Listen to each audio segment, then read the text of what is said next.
Yay. With that, welcome to the very, very first Forging Fridays conversation community call. I don't know how many more C letters I can stick into the alliterative introduction. I just wanted to kick us off and say hello to get started, but our real kickoff and introduction should take place by Danielle Lake, who is a wonderful human who organized today's event and the whole series. So I'm just going to kick it right over to her. Danielle?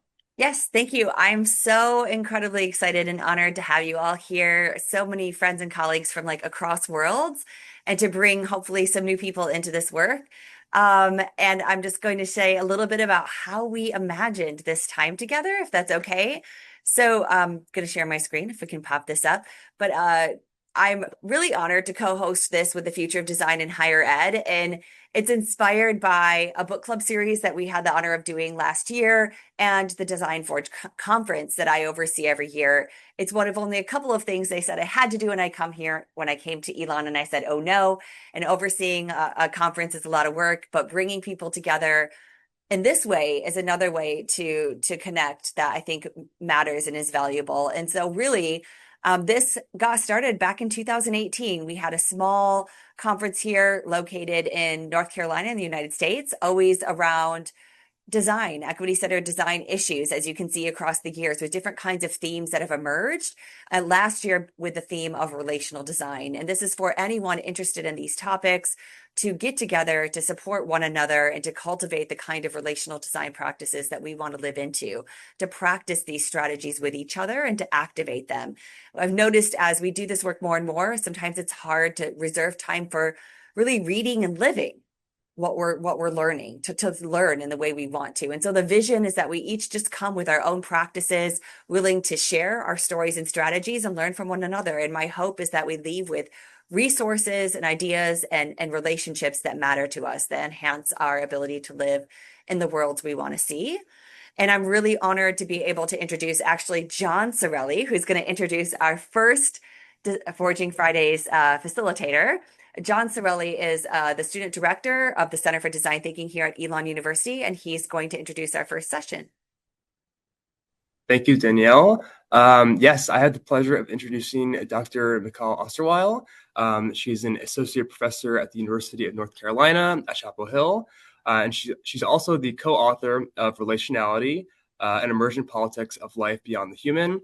Dr. Osterweil's scholarship is focused on global justice, anti-capitalist movements, world and regional social forums, and movements influenced by Zapatismo. In addition to her scholarship, Dr. Osterweil is deeply committed to collaborative, community-engaged knowledge production, both within and beyond the university. She's also a founding member and editor of Turbulence, Ideas for Movement, and remains actively involved in both local and transnational social justice initiatives.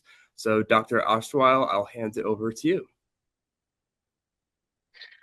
Thank you so much. It's such an honor to be here launching this practice space for thinking. And before I get into any of the content for today, Danielle knows this about me. I like to get grounded and arrive. So if everyone just wants to get into a comfortable, like, position, and I would encourage you, if you're sitting, to really feel your feet or your butt, whatever is touching down.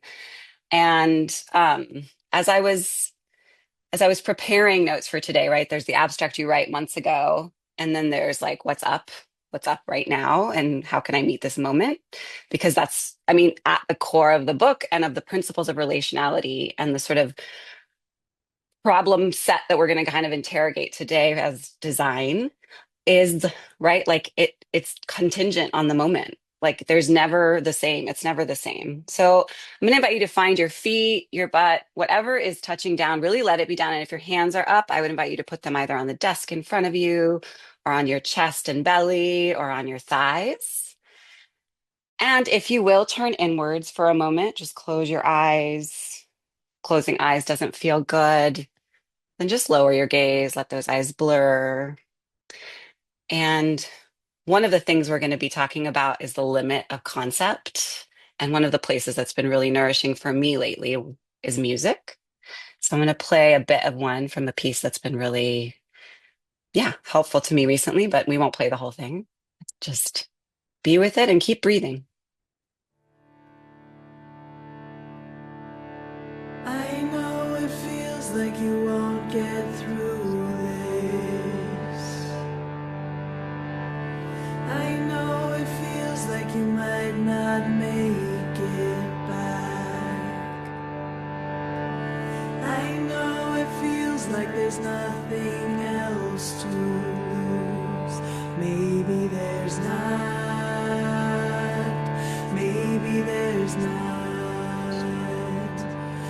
Maybe it's time to be decisively defeated.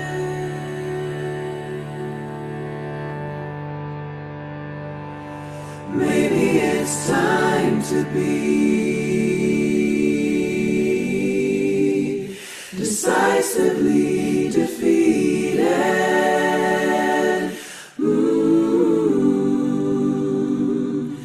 And just fall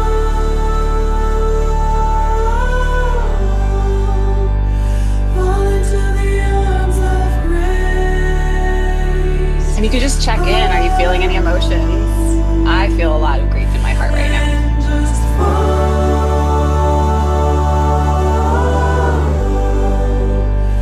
fall into the arms of grace. See if you can feel that. Just let it be there. Nowhere to go but down. Nowhere to go but deeper. Nowhere to go but down. Nowhere to go but deeper down. And just fall. Nowhere to go but down. Fall into the arms of grace. Nowhere to So I really want to invite you to just take a look at where you are. And as Eugene always reminds us, the line between joy and grief, right, is really slippery. They shift into one another. I'm just going to get to the last line.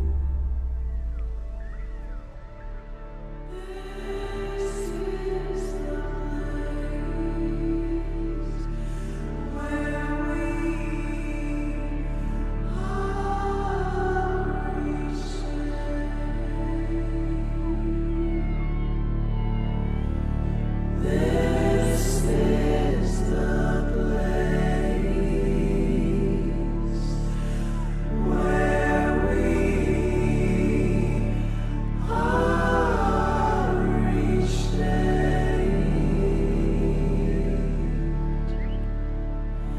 by a mystery, by a mystery, by a mystery.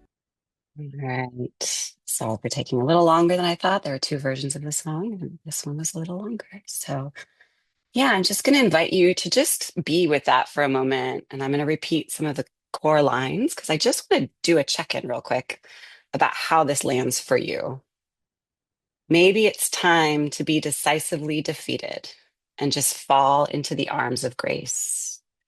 This is the place where we are reshaped by mystery. I'm going to stop my share for a second, even though I'm going to toggle between that. And if you are wanting to be present on screen, I'm just going to invite you to slowly come back. And I don't know if anyone feels, oh, there's a chat, and I'm so bad at looking at chat while this all goes.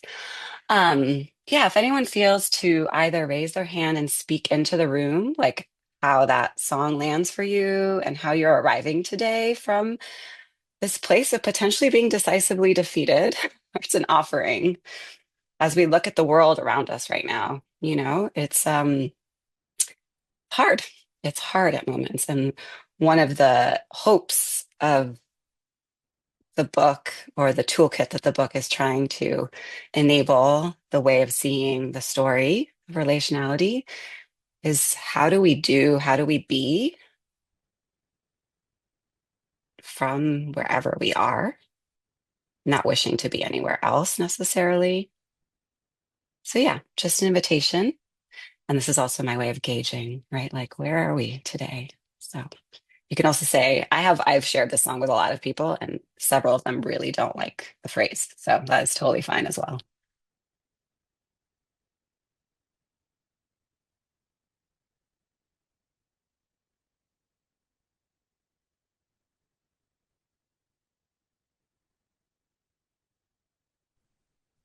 I can share something. Thank you, Betsy. Yeah. And can you just say where Um, you are? Just I love to get a sense of where we are all coming from. yeah, I'm in Chicago. Um, um, I come wearing my blanket. It's cold. Uh, I I appreciated that moment. I think I was taking in the words a bit more passively, but I think in that moment of just like sort of slowing down, I was realizing how this wasn't a new realization, but sort of like a new awareness of like how much cognitive dissonance I feel. Imagine a lot of us feel like on a day-to-day basis where like you hear what's going on in the news, you may see it on your streets, right? And then you also have your job and your responsibilities to tend to Yeah. and Yeah. just like how exhausting it is to hold both of those things and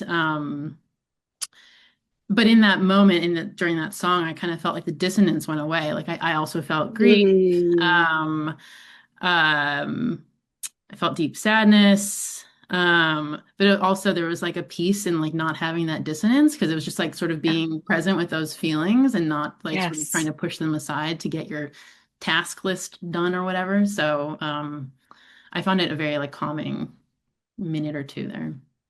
Oh, I'm so glad you shared that. Thank you. Yeah, that is a beautiful naming of the cognitive dissonance. And also what you're naming, the fact that being with the grief, being with where Mhm. we are, can give us some ease, Yeah. right? It's almost counterintuitive because a lot of time in the modernist default setting that I will talk about a little bit, but there's not time to talk about all of it, is this like pushing away. Like we think, okay, if I can just steal myself away and get through it, I will get beyond, as opposed to this other move, which is when we are with it, something else can happen.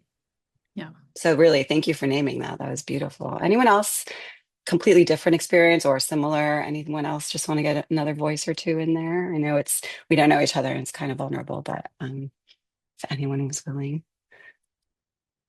And if not, I will move on. I can share. Yes, Anya, thank you. Hey, welcome. I definitely felt the grief, probably like many in the room, just given where we are right now. And um, I don't know, there's actually something interesting in the sounds that made me think of animals a lot. I don't know if there Yeah, were animal sounds in there, there were. Yeah. but that made me particularly sad. Mm, yeah, I don't know. Yeah. I was just picking up on that. Yeah, the artist actually put whale sounds in, and she grieves a Okay, lot with the yeah, whales, but also the play yeah. on words of whale and whale. Mm-hmm. Mm-hmm. Yeah, so I was picking up Yeah. on that, sort of the non-human aspects of grief, perhaps.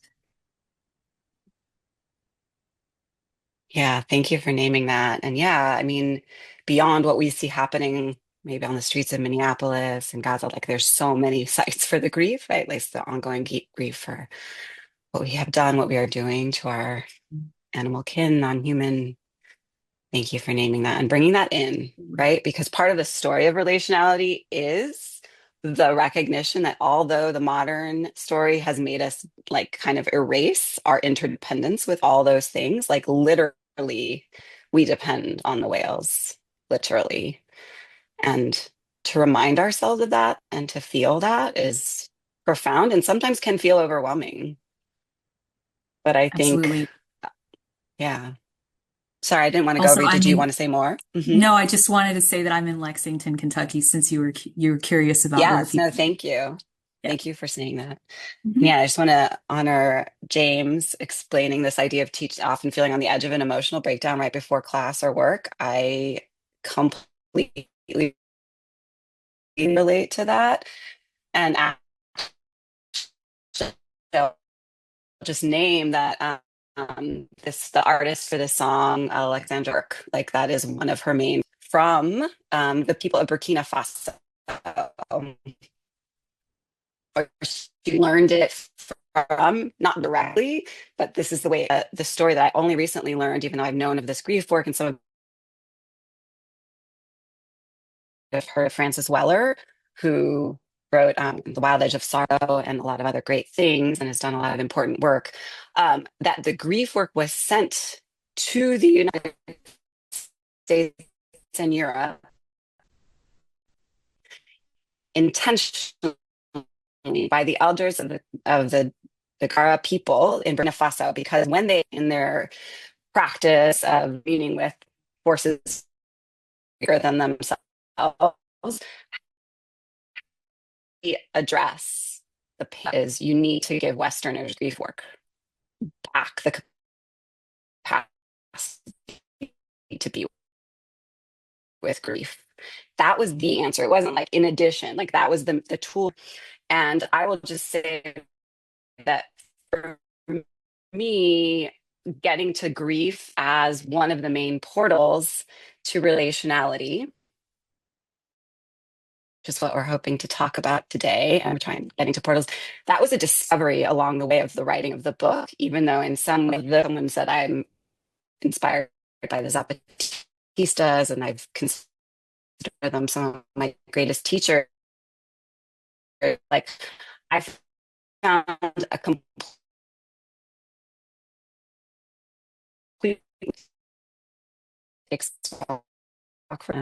take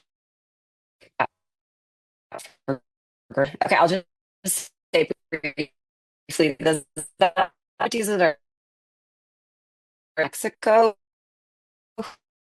or often kind of reignite, find notion of a revolution. Michal, you're breaking up Like a lot. I talk about for days and days and days, but one of the things, and this is the. Hey, Michal. Yeah, I wonder if perhaps temporarily turning off your video stream might help at least the sound carry better, more uninterruptedly, given the Wi-Fi where you're at. Can you hear me now? Yes. Am I back?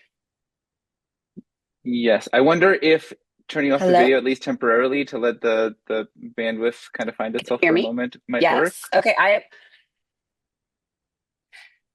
Yeah, and I'm so sorry. I'm not at my house. I don't actually know where to go to fix things. I really apologize.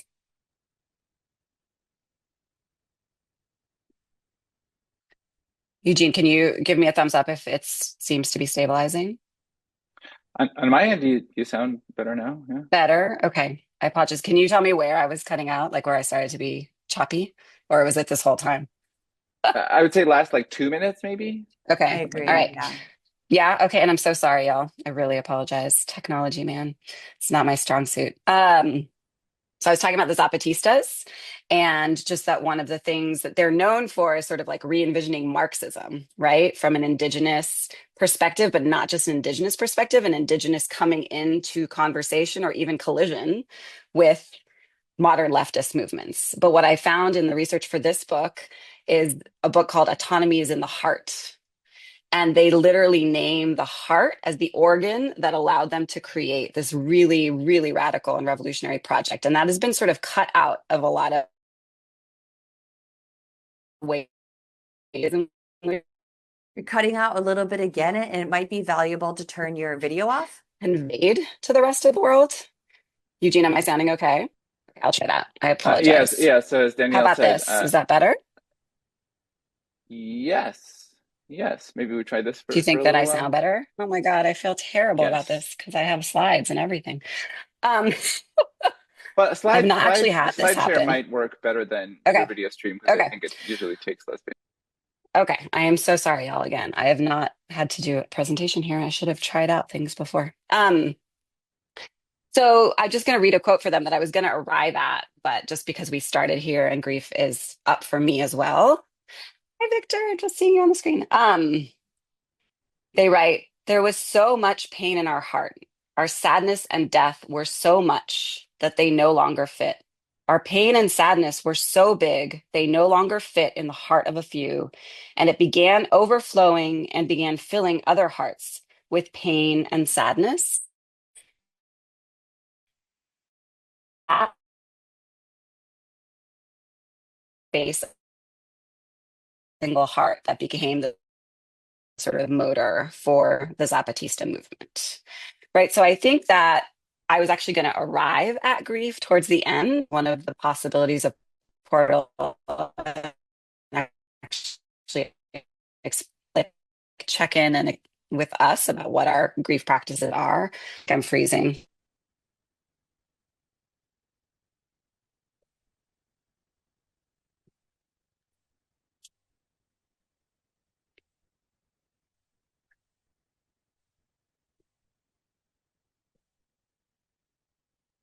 Hey, y'all, can you hear me? I think it was totally frozen again, right? We can hear you. It was frozen before, but we can hear you now. Um,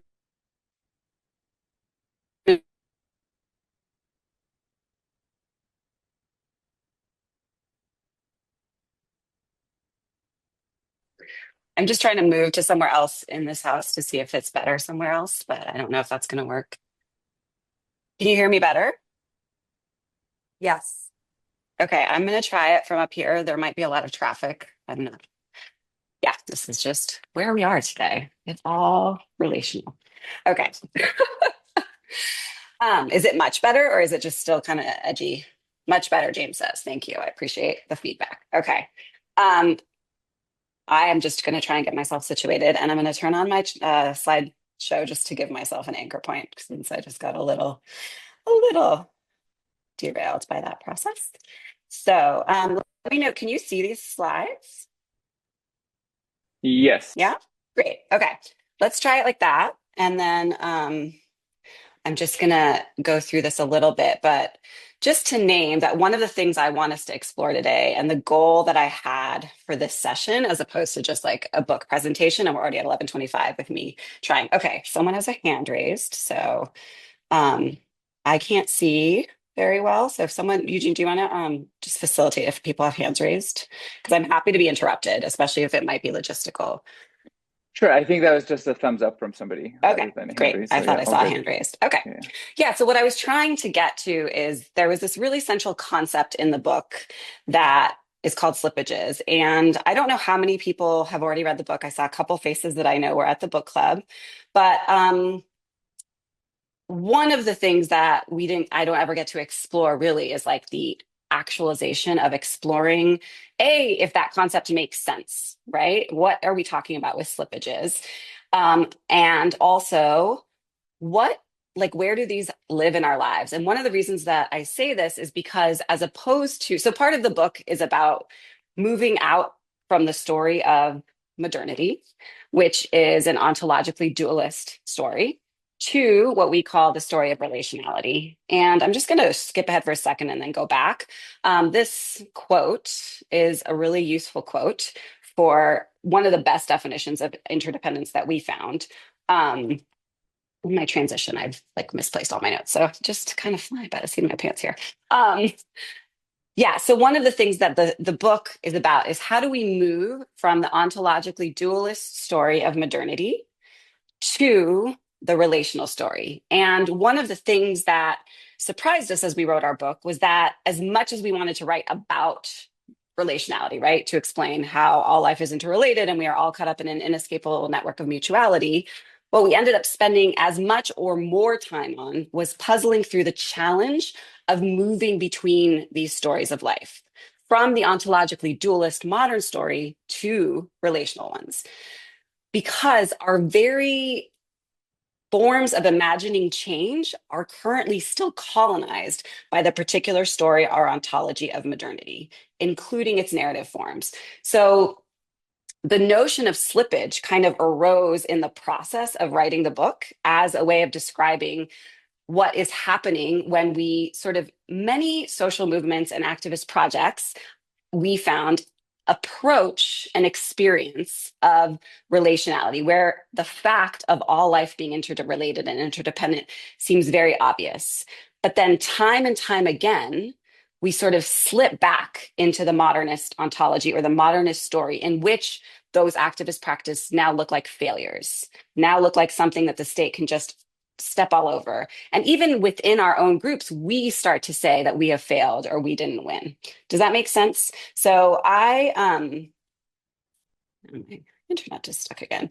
So one of the places that we start is just the recognition that we need a new story. We need a new story of life because the old one is not working. And Thomas Berry has this beautiful quote: "It's all a question of story. We are in trouble just now because we do not have a good story. We are in between stories. The old story, the account of how the world came to be and how we fit into it, is no longer effective. Yet we have not learned a new story. But being in between stories is very hard. In fact, it can feel like stepping off a cliff or even like dying." So this idea of the fact of being in the pain of the transition is what I wanted to sort of explore here and try to concretize and make less abstract and conceptual what we mean by slippage, right? So let me just find my next slide. So when we are, my slides now are not even looking good. All right.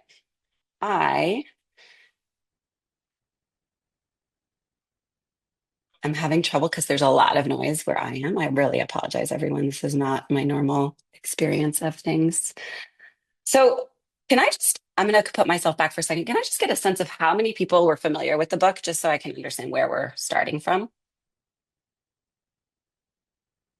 Okay, there's a good amount of people that are familiar with the book. Okay, that's really grateful. All right, so when we talk about slippage, I am, okay, so I'm just going to, can give me 2 minutes. I'm just going to ask some people to.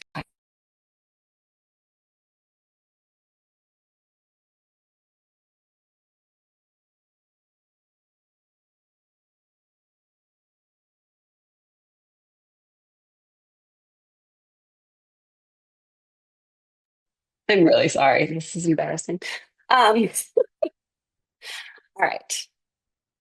So when we talk about slippage, one of the things that I wanted to try to understand with folks, right? Because when you put out a book, one of the things that's really challenging is to know what is landing and what isn't, right? And one of the concepts that was a discovery again for us was this idea of slippage, right? Because we were trying to find a name for describing not it's not falling back, right? And the slippage, one of the things that defines a slippage is that it can become the portal. It can become the way we actually get to relationality. So I'm going to try and put my slides back on, but for some reason that was not even working. So I'm feeling very, now that, oh, I know, when you start to share a screen, then it disappears. So let me see if I can do it again. It's just gone. Ha, my day. It's a really interesting day today. All right. I think I might just not.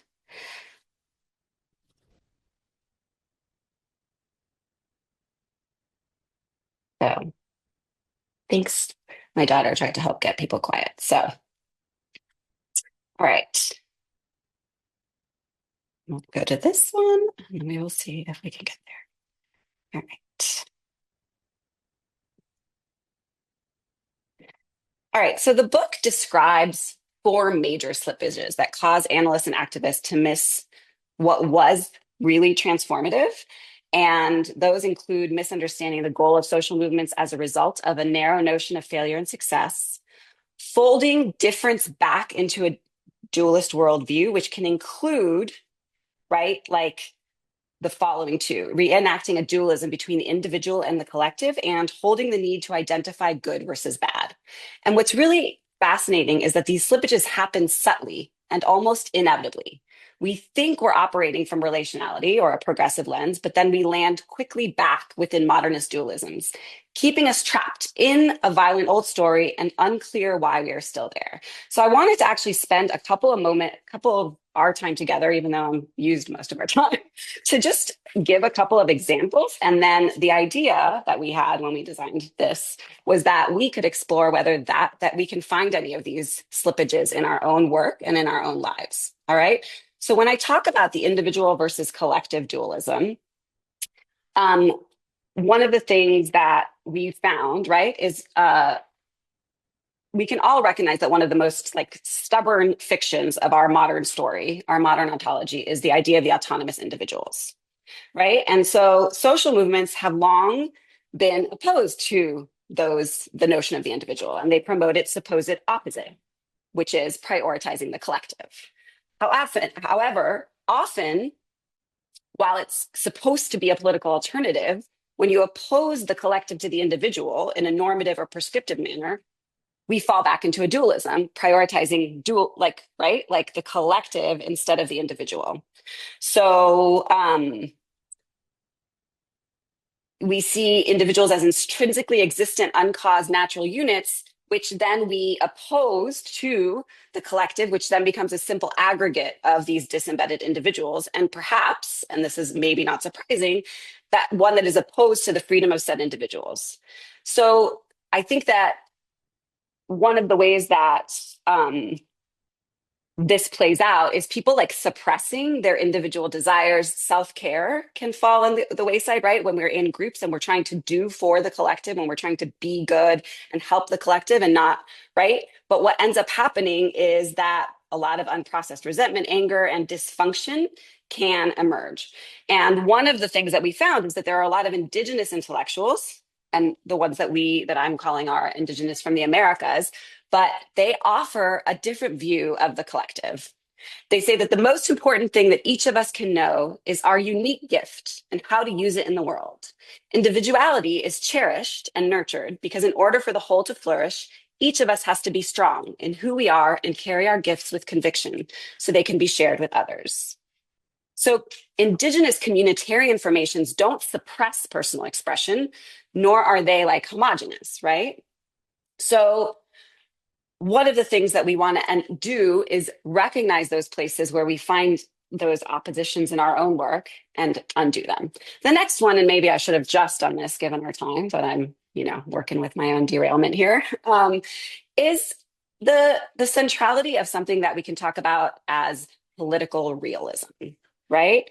Do people, when I talk about political realism, it is like the idea that when social movements prioritize radical ideas or the notion of radical interdependence or culture or recognize, like the Zapatistas do, that they want to design governance that is autonomous. So one of the things that the Zapatistas do is they say, we're not trying to change this world. That's too difficult. We're trying to build different worlds. And in point of fact, I could spend a lot of time describing the autonomous forms of governance that they built. One of my aha moments for this slippage was when I was in a conversation with the leader of Podemos, which is a Spanish political party that had won significant elections. And he basically said this thing where I was like left with my mouth literally hanging open. And he said, the Zapatistas had failed. He said the Zapatistas had failed. Now, Podemos is a leftist party. And this was in the era where we were still sort of seeing the Zapatistas as part of what my dissertation work, which was on the ultra-globalization movement, that movement that is related to Seattle, the protests against the WTO, the IMF. I don't know if this is ringing a bell for folks, but just to name it, again, you can learn more about it in the book.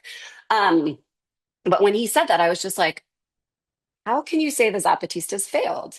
And one of the things that's so fascinating about why he says the Zapatistas failed is because they stayed local and they didn't try to change Mexican government writ large. What they tried to do is build other forms of power, other forms of what people call counterpower, other forms of community from below without attacking the state itself, right? So it's very similar to what prison abolitionists in the United States and Canada do, which is to say, they say abolish the police, but what they mean by abolish the police is, yes, eventually we would love the police not to exist and prisons not to exist, but their strategies for doing so is to create worlds of care, worlds of connection and interdependence. That means the police are no longer needed, right? So it's a much more realistic, actually, even though people call it naive or crazy radical, right?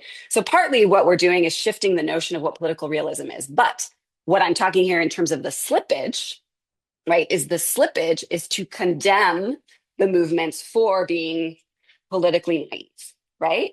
And what's fascinating about this is that we do it to ourselves all the time. And I would say, like, in the moment that we're living in is a really interesting time to check in on this, right? Like, I have been in awe and like literally just in so much gratitude for the fortitude and ongoing perseverance of so many people, specifically in Minneapolis at this moment, but also in Gaza and other moments. But it's like to maintain that belief that there is something happening there requires a lot of effort. And everything in the world, the dominant world, sort of pushes against our capacity to stay with that, if that makes sense. So this slippage of political realism is one of the biggest ones. And maybe I should have just gone there given our time together today. So one of the things that when we are talking about, and I just want to offer one last quote about this difference, and it comes from Barbara Holmes, who passed away, but she was a Black theologian. And this quote is in the book, so it might be familiar to some of you. But she writes, there's she compares the difference in politics or political realism to the difference between shifting from a quantum, which is the relational worldview, from a Newtonian, to a quantum worldview. And so she writes, the physics and cosmology revolution that is 100 years old has not been translated into the ordinary world for many of us, and specifically not in communities of color. The world that scientists describe now is so different from the world that I grew up in or even imagined. According to physicists, this is what the world is like. It is a universe permeated with movement and energy that vibrates and pulses with access to many dimensions. We are all interconnected, not just spiritually or imaginally, but actually. And the explicit order that's all around us makes us think that we're separate. So this has real implications for ideas of dominance. And she writes, I learned that the ideas of dominance are predicated on a Newtonian clockwork universe. So like dominoes, you push one and they fall down and everything is in order. But quantum physics tells us that the world is completely different. Particles burst into existence in unpredictable ways. Observations affect the observed, and dreams of order and rationality are not the building blocks of the universe. Hope that quote landed. I should have typed it out, but we're flying by the seat of our pants a little bit right now. Yeah, so one of the things, just going back to where I was earlier, was to recognize that one of the things that leads to the slippages is to not realize that the modern story, which has very many assumptions about how change happens, including some of these ones that I've listed here, is saturating our capacity. So in the book, we offer principles of relationality or relational politics, and they are contingency, emergence, capacity for radical uncertainty, paradox and excess, non-normativity, and a heart-based epistemology. Now, I do not have time, obviously, in this short wait, I'm even checking where we are. Okay, to get into all of this. But one of the things that I just wanted to pause here for a minute and say is, like, when we are talking about that political realism problem, right? If we have a set of terms, right, that allow us to not lose the story of why this is effective, right? If we have a set of principles, the idea that we had in the book, or the project of the book, was to be able to offer vocabulary and concept to be able to sort of help people stay with, right, the fact that this is politically potent in this other story. Because one of the biggest problems with the fact of that we are in between stories, right, is that we don't have shared vocabulary. We don't have shared vocabulary, and we kind of feel the truth of things a lot of the times, right? Like, just like when we started today, we felt what I think her name was Betsy, described as, like, when you allow for the grief, it's like there's a weird freedom, there's a weird ease that comes, even though you're doing the thing that feels so painful and counterintuitive, right? But we need more capacities and more like shared stories, terms to be them. Um, so I was going to get into an example of how the principle of relationality goes with uncertainty, but what I want to actually get to is this list of strategies for turning slippages into portals. Because one of the biggest things that we really wanted to not get confused, and it's interesting to me because I think I do it myself, right? When you talk about something like a slippage, and I said it earlier, right? We find ourselves back in the violent story. We're like, oh shit, I fucked up again, right? Like I screwed up. And that's very much a modern subjectivity. That's from the old story, right? So how do we realize that we actually, in the terrain of slippage, there's a rich possibility for getting to the portals or bridges, right? And the portals or bridges are, I will put the quote up at the very end of like, portals and bridges are constructed. They are, in fact, one of the other best terms to describe relationality. They don't pre-exist anything, right? They emerge. So they are local and contingent, they emerge. But the portals and bridges do not pre-exist. So I can't predict to you when you're going to get to a portal or a bridge. But I can say that those places where we often slip is where we might be able to come to the other side. So as I mentioned a moment ago, coming to a shared vocabulary and understanding is one of our really, really big goals, right, with the book. But one of the things we want to say at the same time, and in a non-dualist worldview, contradiction and paradox is fine, right? So I can be here. Concepts and vocabulary are not enough, right? Because concepts are just approximation, and they're pretty inadequate ultimately. So we need the material realm of practice and not the heavy land of wisdom. So there's a quote from a Buddhist that says, reality is free from all notions. It is our duty to transcend words and concepts to be able to encounter reality. And one of the authors that I would recommend all folks interested in this read is Vanessa Machado de Oliveira, who wrote two really important books, one called Hospicing Modernity and one called Outgrowing Modernity. And one of the distinctions that she spends a good amount of time on is the difference between wording the world versus worlding the world, right? And this is, again, one of the things that I want to stress is that when we're looking for a new story of relationality, right, we don't want to just end up creating a new story that fixes categories the ways in which we did that in the dualist ontology, right? So Oliveira's distinction between stories as worlding versus stories as wording is really useful. She says, within modernity, we are conditioned to want to cover everything with a heavy blanket of fixed meanings, to index reality in language, to word the world. In wording the world, we are socialized to treat stories as tools of communication that enable us to describe reality, prescribe the future, and accumulate knowledge. In worlding the world, stories are living entities that emerge from and move things in the world. A story is not meant to describe something accurately. In the indigenous worldview that she's coming for, stories are meant to move something in us, to draw our attention to certain aspects of things, to paradoxes and complexities, in ways that make us relate very differently to language. So when I'm saying we need to come to a shared vocabulary and understanding, but we need to do that without getting too attached to the words, right, to the concepts. Relationality needs to be actively produced and cultivated. And this is why, again, I always start with a practice, right? So for me right now, I would say that being with what is, and specifically being with the difficult emotions, being with grief a lot of the times, is one of my key practices, right? But we also can take practice to mean, right, like a lot of Buddhist practices, and a big source of the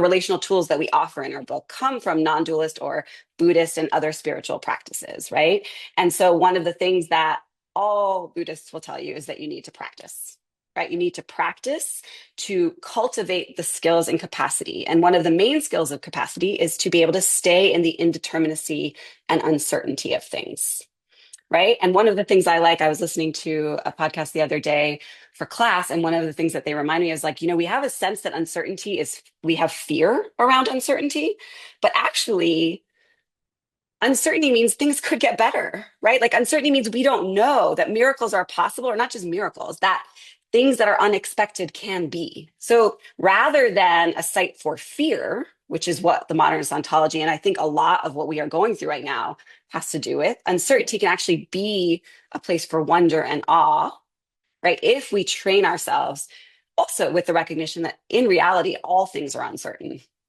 right? The other thing that I want to just add to this, and this is sort of kind of a full circle for me about the importance of relationality, is that we need practices that help us to maintain shared space in communities that we are not terrified of being kicked out of, right? We need the recognition at the heart of relationality that all life is interrelated and you cannot be what you ought to be until I am what I ought to be, right? Because a lot of our activist practice, and this goes back to one of the tensions, right? Or the slippages, is to go back to good and bad or enemy and friend, right? And in this worldview, we have to have a lot more capacity for, like Sylvia Winter, who's an important interlocutor in the book, says, like, remaining, keeping people in within the circle of care. And that's both a real thing we need to do and also like a condition that we need to have people feel so that they can do this really hard work of staying in the indeterminacy and uncertainty, right? So that's why I say that we end up back in relationality. And I offered that, but I'm gonna. So this quote again, which is where I started, right? Like we need these strategies. So where I wanted to sort of have a little bit of conversation, and I know I lost some time with my like big loss of internet, was to actually have us reflect a little bit on, I don't know what's going on with my slides here, my questions on, I might put back the slide of strategies, because what I was going to do is, and I'll just offer, like one of the places that I thought we could actually work on, right, as one of the principles is this capacity to be with uncertainty, right? And these are just a couple of quotes that I find really beautiful. And if you've read the book, you've heard the first one, but maybe not the second one because it's not in there. So it comes from Krauss, who writes, nature creates form, but it also destroys it. And it's the balance between the two that suffuses nature with such peace. But if the strength of the human mind is the ability to create form out of the formless and map meaning onto the world through the structure of language, its weakness lies in the reluctance or refusal to demolish it. We are attached to form and fear the formless. We are taught to fear it from our earliest beginning. So that's where I wanted us to sort of just as an entry point of something we might reflect on. And I know the idea for some of the Designing Forge was that we could actually come back and check in about how this exploration went. So we have 10 minutes now, and I want to like maybe ask Eugene and Danielle what we think, if we should do a short breakout group or if we should just sort of have people sit with this and bring it back next time and like have some space for actual questions about some of the things I said. So that's where I'm sort of torn a little bit right now, having gotten a little decentered. I want to own that and apologize for that. But the question I wanted to ask is, how do we get brave enough to accept this uncertainty and allow things to get torn down? How do we let go of our fear of the formless? How do we work against our tendencies to mistake our current ways of knowing reality for reality and possibility itself? Because I think, right, in the moment that we're living in, if we keep a hold of the old story, the fear is just like, it seems like there is no way out, right? And I think, how do we get to actually cultivate these capacities is a practical question. So I'm just wondering if you can think of moments in your life where this happened, right? And what might you need to allow that to happen?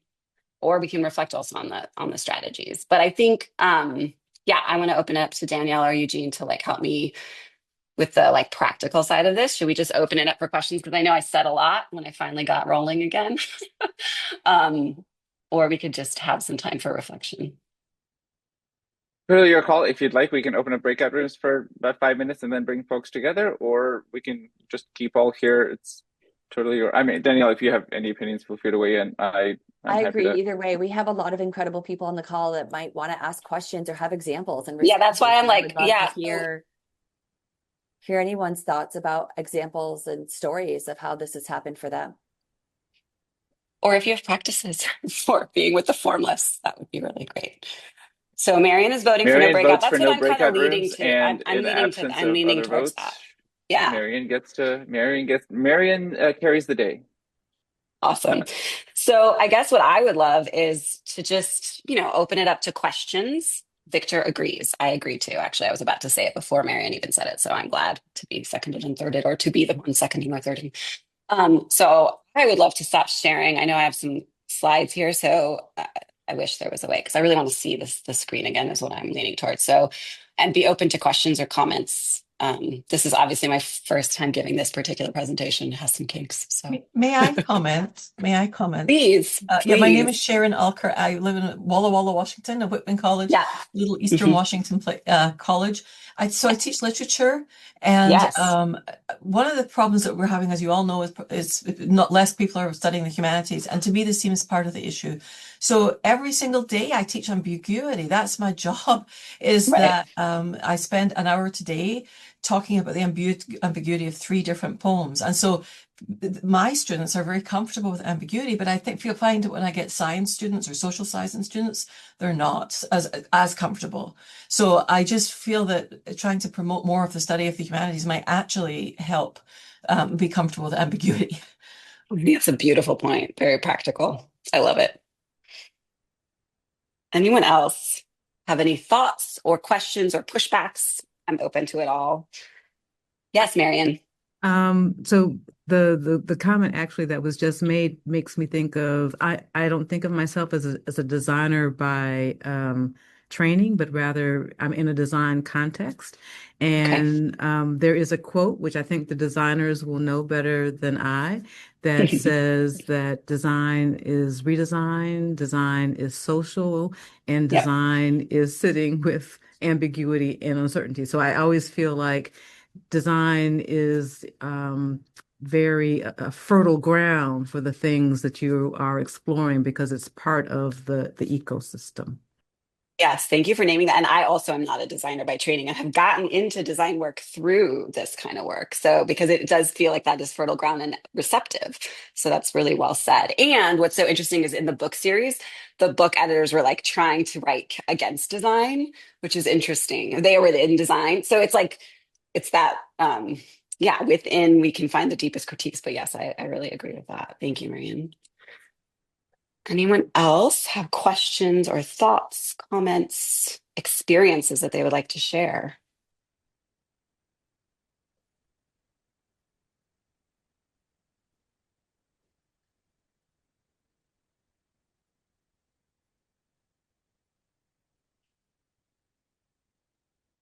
Yes, Victor. And hi, Well, it's so good to see you. you as well. I think this is great for this audience. I'm guessing. I don't know exactly. There are audiences or groups that I sometimes am with or a part of where Mhm. the issue is not so much about what do I do when we intentionally try to be relational and we experience a slippage back into Mhm. dualist ways of being? How do we build a portal back to that? It's the reverse where I I'm I don't think you need to address for this group. It's just something I think about Yeah. when you have accidental, unplanned slippages the other way, where people who are operating in more dualist suddenly realize, oh my gosh, without trying, we're more Yeah. interconnected than we ever were. Yeah. Um, Beautiful. I'm wondering about that direction and how that gets sustained, et cetera. But I love that question. just That's an thoughts about awesome that. Yeah. question. Yeah, I love that. And I definitely think that that's how we got here. Like, I don't know that we thought we were doing non-dual. You know what I mean? So it's like, I think it was those like emergent moments of like, oh shit, we are so, there was something so profound here. And how do I start to like recreate that or create a politics of that that cultivates that? So I think that's a beautiful question. I love that. And I mean, part of what's so challenging is like relationality is the condition. It's like the recognition of what the condition of reality is, but then also um cultivating that capacity within us, right? So it's like how I started is how I have to end, right? Because we need relationality in order to be able to hold everyone in the circle of care, in order to be able to do the thing that requires it, right? There's the Shambhala warrior prophecy, which is also one of my like go-tos, is like, and very, very, very old Tibetan prophecy that says there will be troubled times on earth. And when that happens, there will be humans that arise and arrive that will be called the Shambhala warriors. And the Shambhala warriors will have to train in two weapons or implements, depending on the translation. And those two weapons are one, compassion, and two, the insight into the radical interdependence of all that is. Right? Like, meaning like you need both to create it. And so it's so interesting when that reality pushes through the dominant story, the dualist story.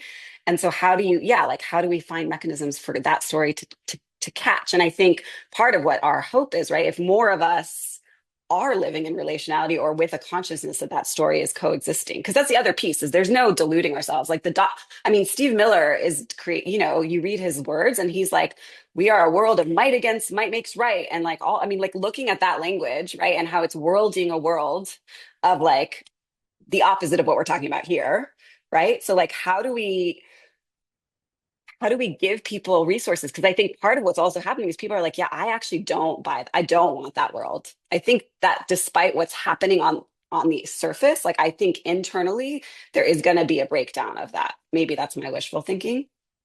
So, but I love that question, Victor. Thank you. Anyone else?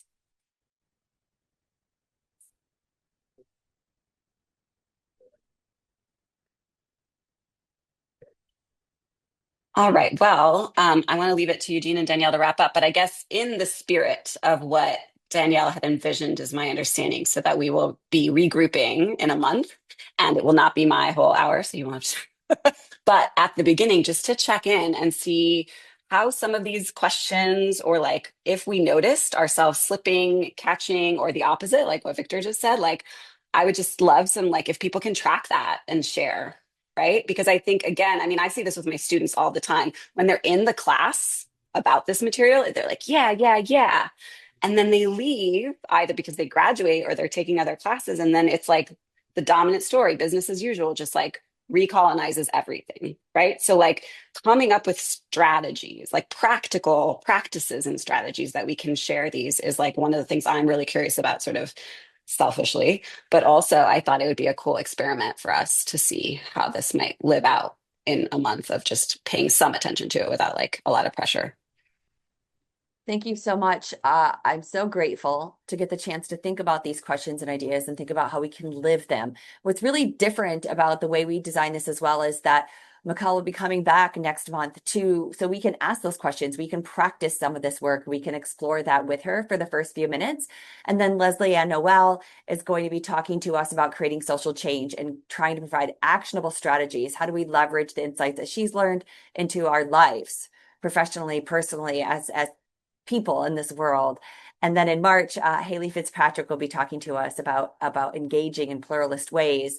And then we have Rafe in April and Wayne Lee in May. But again, each of these times that we meet together, we're going to encourage you to try to think about how we can live into these practices, live into these questions, and return to the author to ask them any lingering questions or concerns we have. So just wanted to let you know some of the stuff we have coming up next.